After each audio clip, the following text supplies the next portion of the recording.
first thing that comes to mind is sort of what was the first thing you saw yourself as? And then when did you discover your and, if that makes sense? What did I see myself as, and when did I discover my end? So, what I saw myself as, and I touch on this in the book, in the introduction, actually. I make a statement and I say I was so focused on not failing that I don't know if I focused on success.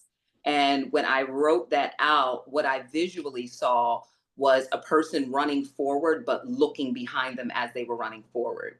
And so, in certain aspects of my life, what I saw myself as was a person that didn't fail, and I make mention of that in the book. My goal at a certain point was you just cannot fail, and that was rooted and grounded in the fact that I had my son, my only child, when I was 14 years old. Right, got pregnant at 13, had him at 14, and so there is something that a stigma, an assumption, a shame, if you would, that I carried, even though, I had a bit of a community in my mother and my family. There was still something looming because of that, and so um, what I saw myself as is a person that would not fail for the longest time. So in essence, I lived in survival mode for quite some time. And it got to a point in life where, starting to achieve things, and, you get your degree, you get certifications, you get corporate jobs, you start, I started businesses, received rewards and things of that nature.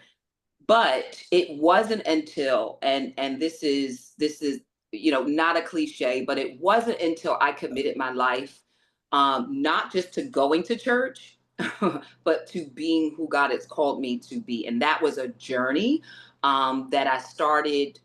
And when I say started the journey, I'm talking about intentionally, right? So, saved, a long time, born and raised in church, choir rehearsal, sunshine band, Friday night, praise night, all of that stuff. But when there was some intentionality behind my relationship and then my role in the work of God was not until 2015, 2016, when probably what the hardest financial strain I ever experienced up until that day happened. And I had asked myself this real question. I said to Shire, what's the one thing you haven't committed yourself to? At that point, I asked myself that question. What is the one thing you've committed yourself to? Education, you've committed yourself to raising your son, you've committed yourself to not becoming a failure. But what is the one thing? Because there was still a lack of satisfaction. So to answer your question in terms of what I saw myself, one, not to fail. And it wasn't until, and then to your second part, the and came when I said, I haven't committed myself to the work of the Lord.